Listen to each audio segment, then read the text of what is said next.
isn't just this year, by the way, with Alabama. Alabama, for God knows how long, has been very one-back centric. They've been very two-receiver centric. They've been very, we have one tight end. And that's just not the nature of the way the other teams, at least Georgia doesn't go about it that way. I mean, you got a killer stat on this. I don't know if you want to dump it right now. I can go for it. Yeah, go ahead. I mean, this is the epitome of what I'm talking about right here. So Georgia is the only team in the SEC that has 7 receivers with 20 receptions or more, and Alabama only has 2. And I'm telling you, it's been like this basically since they had 4 first-rounders at the wide receiver position. Yep. And then at that point, they force-fed all 4 of those, and there wasn't a 5th. You know what I mean? Like, this has been who or Alabama is. Go back to 2020 when Najee Harris was on the roster.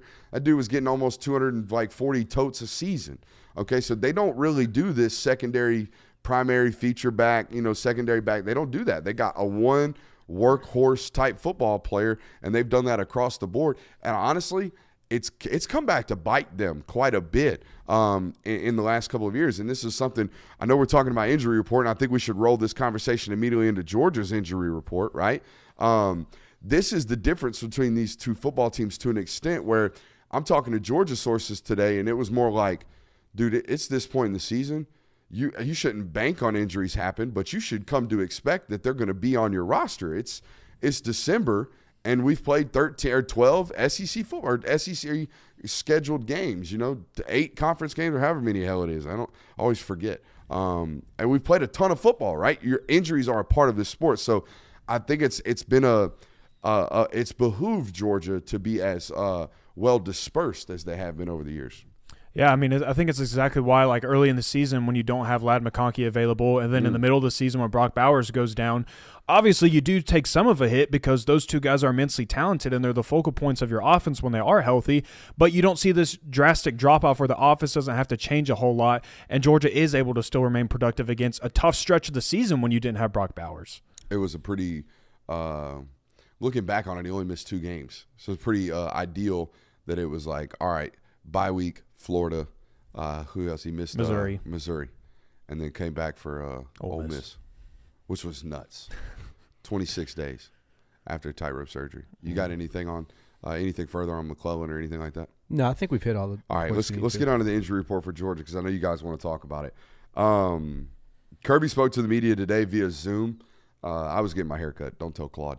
But anyways, it sounds like that'd have been so fun if you hopped on a Zoom. With my boy Larry back there spicing it Roman up. Harper was doing it on SEC Network the other day. He was literally sitting in a barbershop chair getting his hair cut and doing a hit. He's Roman Harper. Yeah. So I would have been told I was unprofessional because it's unprofessional. Yeah. It is. So anyways, it sounds like Tate and Brock, according to Kirby, have taken 11 on 11 reps this week. I'm going to be honest. How do I go about this? This has been the craziest year for someone doing my job. For someone doing something with regards to everybody always asking me about injury reports. Guys, they ain't giving us shit. The other day, Kirby Smart was asked about Julian Humphrey's shoulder injury, and you know what he said? He said he's got an upper left body injury, and we don't know nothing about it. You know what he said today when he was asked about all 4 of his starters that missed the game last week? He said, I don't know much more than what I told you on Monday. Do you know what he said on Monday? Verbatim, I don't know anything. So when you come out today and you do I don't know if they're going to play, and then at the end of it, he said he was basically hurt by the fact that people had said he had been sitting out, healthy football players and condemned the notion of that again, all that good stuff. Here's what I'm going to tell you. All right, Brock Bowers dressed last week. Tate Ratliff's dressed last week. Both sound like they've been doing 11 on 11. Ladd McConkey's got an ankle sprain, not a high ankle sprain. He's got a traditional ankle sprain that for most people outside of the wide receiver position that's made off of starting and stopping, he probably would be fine, but he plays a position that it's going to be limited even if he's 90%, okay? I would imagine he's going to give it a go. I don't know much about the Ra Thomas stuff. It's a foot thing, all right? And foot things are very, very weird. But here's what I would tell you, Alabama, if you're listening. Bro, just prepare for everybody playing. Just prepare for everybody playing and everybody being 100%. They're probably not, but nobody is at this point in the season. So it's so weird. I get why he's doing what he's doing. And it's fine if you're allowed to play this level of gamesmanship, by all means, go ahead and do it. And you know what? The other guy can't bitch and moan about it because guess who he learned it from? You know what I mean? So it's been getting crazy, man. It's been getting crazy around here. That's why when injuries happen for Georgia, you might as well just know that you're not going to find out until the next game. Like, you're not going to get anything throughout the week. The updates are going to remain the same, and you might have a better idea or an inclination of what is going to happen Friday night maybe, but you are not officially going to know until literally right before the football game. And I mean, that's how it worked against Georgia Tech. It looked like that those guys were going to go maybe, and then all of a sudden, oh, no, they're not playing. I love I don't know more than I told you on Monday. Monday's quote was, I don't know anything. My guy. But kudos to you, bro. But here's what I would say. For those of you that think or worry about Kirby Smart ever going to the NFL, I'm going to tell you right now, hell no. Hell no. He would actually have to give a legitimate injury report every week.